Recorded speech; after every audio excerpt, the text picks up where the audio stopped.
The word miniature is derived from the Latin word minium, which means red lead paint.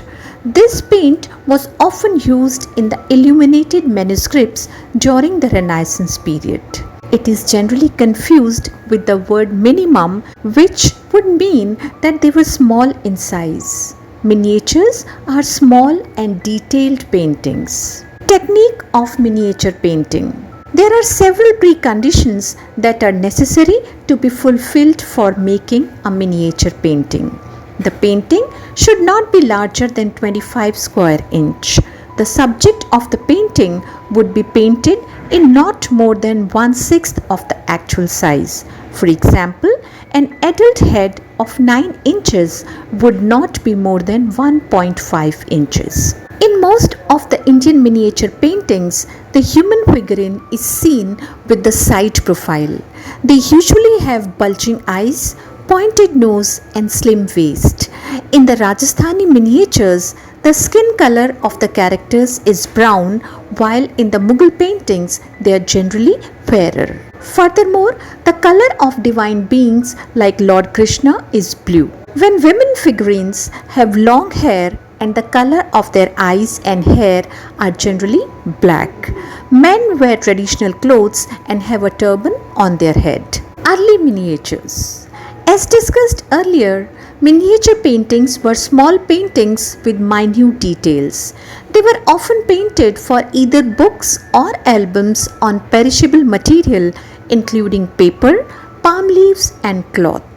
Developed almost as a reaction to the enormous wall paintings, the art of miniature painting developed between 8th and 12th centuries. This kind of painting can be attributed to the eastern and western regions. Two prominent schools are Pala School of Art and Apbhramsa School of Art. This school was flourishing during 750 to 1150 AD. These paintings are generally found as a part of manuscripts and were generally executed on palm leaf or vellum paper. There are lonely single figures in the paintings, and one rarely finds group paintings. They have simple compositions and were patronized by some of those rulers who promoted Buddhism. The proponent of the Vajrayana school of Buddhism also used and patronized these paintings. The prominent painters were Dhiman and Vittapal. Apbhramsa School of Art. This school traces its origin to Gujarat and Mewar region in Rajasthan. It was the predominant school of painting in Western India during 11th to 15th century. The most common themes of these paintings were Jain, and in the later period, the Vaishnav school appropriated them too. They brought in the concept of Geet Govind and secular love into these paintings that were otherwise dominated by the Jain iconography. Even though the paintings were made as illustrations for books, they did not develop a different style but were mural paintings in a reduced dimension. The colors used in the paintings had symbolic meaning, and they usually used red, yellow and ochre. In the later phase, they used bright and gold colors. Furthermore, the features of the human figures depicted in the paintings have fish-shaped bulging eyes, a pointed nose and a double chin. They tried to begin the trend to make angular faces in the third and fourth profile.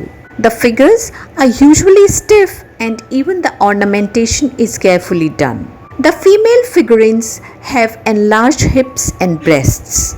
The animal and bird figurines in the paintings are represented as toys. The most famous example is of Kalpasutra and the Kalkcharya Katha from 15th century. Transition period miniature. The coming of the Muslims in the Indian subcontinent was a harbinger of change and brought forth a cultural renaissance in the 14th century. One should not say that the Islamic styles took over as the traditional styles of paintings survived in the Western Indian courts and a cultural synthesis took place. In the southern states of Vijayanagar, a different style was emerging that was closer to the Deccan style of painting.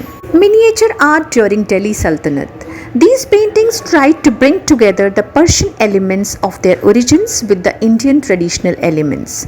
They gave preference to illustrated manuscripts, and one of the finest examples from this period is the Nimatnama, a book on cookery during the reign of Nasir Shah, who ruled over Mandu. This script shows the synthesis of the indigenous and Persian styles. Apart from this, another style called Lodi Kuladar was also prevalent during the period that was followed in many of the Sultan dominated regions between Delhi and Jaunpur. Later, three major styles emerged that dominated the medieval landscape: Mughal, Rajput, and Deccan. Mughal era miniature painting. The paintings made in the Mughal period had a distinctive style as they were drawings from Persian antecedents. There was a change in color palette, themes, and forms. The focus shifted from depicting the god to glorifying the ruler and showing his life. They focused on hunting scenes, historical events, and other court-related paintings. The Mughal paintings brought together Persian naturalistic style with the opulence of a great dynasty and created some beautifully illustrated folios. These paintings were considered unique because of the use of brilliant colors. They brought the technique of foreshortening to the Indian painters' repertoire. Under this technique, objects were drawn in a way that they look closer and smaller than they really are. The styles of paintings under the successive rulers are early Mughal painters.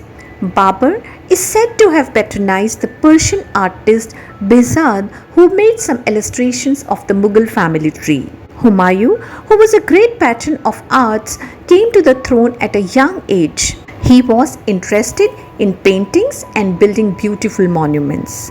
While he was at Shah Thamsup's court in Persia, he acquired the services of two main painters called Abdus Samad and Mir Sayyid Ali, who came back with him after he won his throne back and established the Mughal dynasty in India. These artists were responsible for bringing Persian influence in the Mughal paintings and created many successful illustrated albums.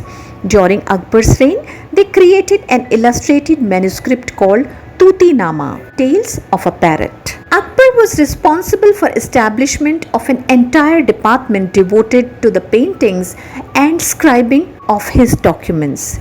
He established a formal artistic studio called Tasveer Khana, where the artists were hired on salary and they developed their own styles.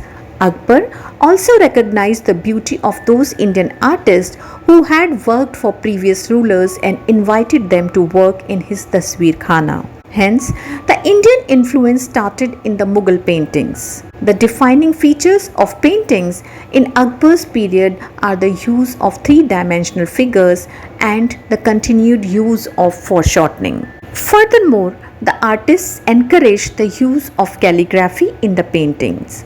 One of the distinguishing features of this period was the transformation of popular art to the court art. That is, the artist was more focused on depicting the scenes of court life than the life of the masses. Famous painters of this period include Dashwant, Basavan, and Kesu. Prominent illustrated manuscripts during Akbar's reign are Tuti-Nama, Hamza-Nama, Anwar-e-Suhaili, and Gulistan of Sadi. The Mughal paintings reached its zenith in the period of Jahangir. He was a naturalist by nature and preferred the paintings of flora and fauna, that is birds, animals, trees and flowers. He shifted from illustrated manuscripts to album and emphasized on bringing naturalism to portrait, that is individual painting.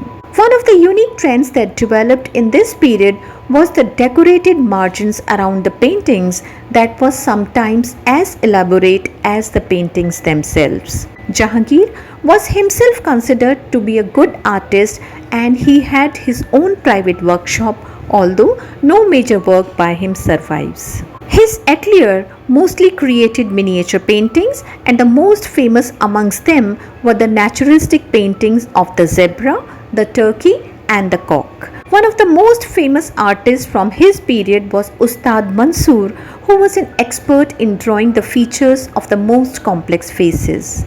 An animal fable called Ayar-e-Danish, Touchstone of Knowledge, was illustrated during his reign. The tenor of the Mughal paintings changed rapidly in the period of Shah Jahan.